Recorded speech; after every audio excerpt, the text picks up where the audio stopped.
珍惜每星期發現小朋友嘅進步點滴，珍惜當下 Friday。大家好，我係人類家長學院姜校長，專注發掘小朋友嘅天賦，令佢哋綻放之優嘅光芒。你有冇試過回想小朋友呢個星期做過啲咩，但又唔記得呢？可能係佢第一次克服咗困難，又或者係學咗新技能，但係忙碌中嘅我哋往往就會錯過咗呢啲咁珍貴嘅寶貴時刻。其實我哋每星期花10分鐘做一次家庭回顧，可以幫你發現小朋友嘅成長點滴。試下咁做啊！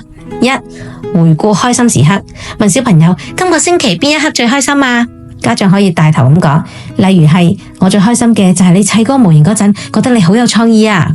第二，讚賞努力同埋進步，提醒小朋友佢哋嘅努力，例如係你今個星期寫功課快咗好多，真係好叻啊。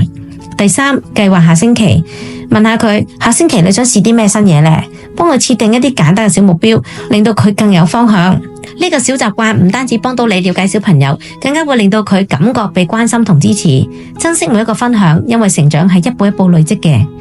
如果你覺得今日嘅內容可以幫到朋友，記得將呢段嘅內容轉發俾佢哋，相信佢哋一定會感激你。